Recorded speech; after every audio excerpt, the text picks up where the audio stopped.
Are you looking to make money online via Forex trading? In this video, I share with you 4 key things that you need to get started on Forex trading the right way and boost your chances for future trading success. The number one thing that you need to be able to succeed as a Forex trader is a good Forex broker.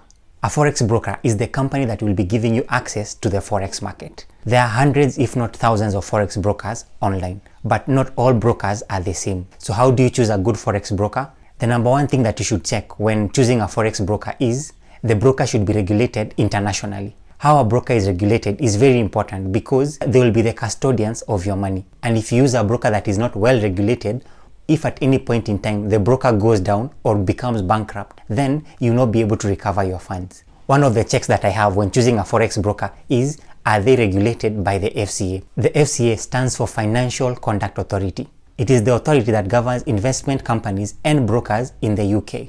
It is one of the most established regulators in the world. And if you find a Forex broker that is regulated by the FCA, then you have a higher level of comfort that your funds are actually protected. And then in the case of a bankruptcy or the Forex broker going down, then your account balance is insured up to a certain amount. The Forex broker you use should also offer you a demo account. A demo account is a virtual account that will enable you to be able to trade and test out strategies in the Forex market without risking your own money.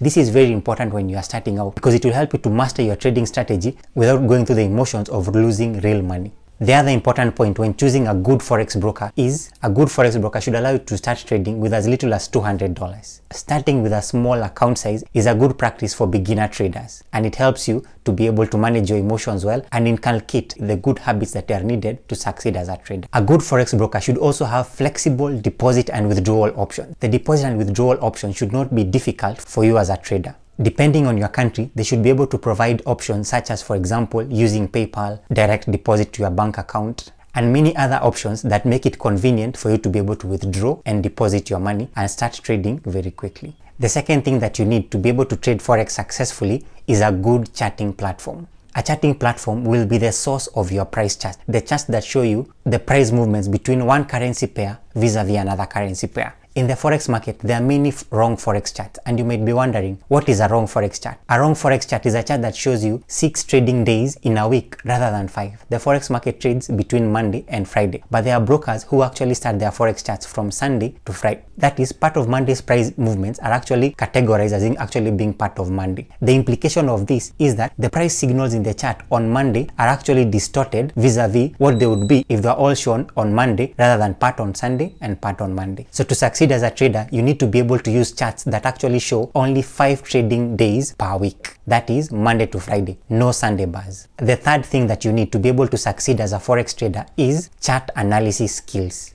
As a Forex trader, you need to be able to develop the skills of analyzing price charts. That is, being able to understand price movements on a chart. And the 2 key skills that you need in terms of chart analysis are, number 1, trend analysis. Trend analysis is the ability of being able to identify the general direction that a market is actually going towards. For example, is the market generally going down in value? That is, it is on a downtrend. Or is the market generally going up in value? That is, it is on an uptrend. This skill is important because markets generally move in the direction of the trend, whether it is a long-term trend or a short-term trend. And there's a famous quote in trading that says, the trend is your friend. So when you're able to successfully identify the trend of a market and trade in that particular direction, you increase your chances of having a winning trade. The second chart analysis skill that you need is being able to identify support and resistance levels. Support and resistance levels are price levels over which, when prices get to them, they tend to react in the opposite direction. For example, a support level is a level whereby when the prices in a particular market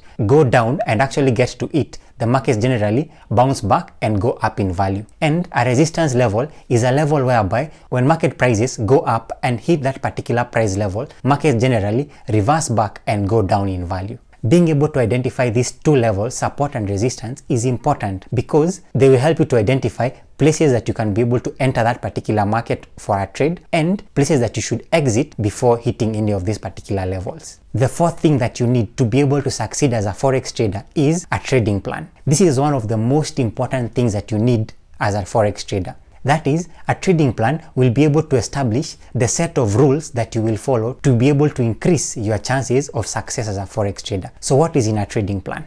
A trading plan should contain your favorite markets that you trade. In trading, you don't want to be a jack of all trades.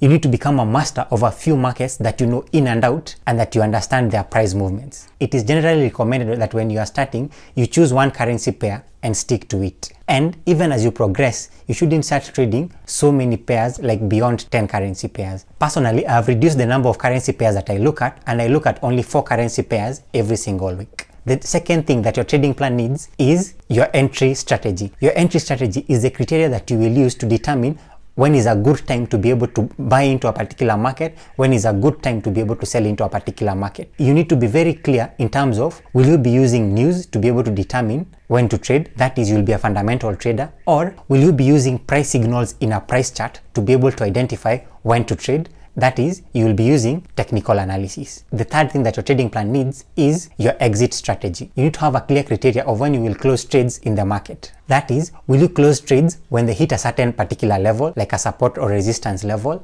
Or will you close your trades once you've reached a certain percentage gain or loss in that particular trade? Or will you close your trades based on a certain dollar amount that you earn? Your trading plan should also contain your risk management plan. In Forex trading, no trading strategy is 100% risk-free. That is, you need to be willing to accept a certain risk to be able to make a certain gain. So in this section of your trading plan, you need to be able to identify how much are you willing to lose in any particular trade. And when you establish this amount that you are willing to risk in any particular trade, you should never deviate from it, because this risk management will enable you to succeed in the Forex market over the long term and not over a short period where you blow up your account. And the fifth thing that your trading plan needs is a money management plan. Money management is the criteria that determines the ratio between the amount of money that you risk vis-a-vis the amount of money that you make. For example, in your money management plan, you can have a rule that says you will always take a profit that is at a bare minimum of 2 times how much you risk. That is, if you risk $50 in any particular trade, your minimum take profit in any particular trade should be $100. That is 2 times your initial risk. Forex trading can feel intimidating when you are just starting out. And to overcome this, I recommend that you master the basics of Forex trading. If you like to do so, I recommend that you click and watch the playlist on your screen that I created to help you master the basics of Forex. And if you found this video helpful, please like the video, it really helps out the channel. And for more Forex trading tips from my own personal trading journey, click on the subscribe button below. You will love the content. See you in the next video.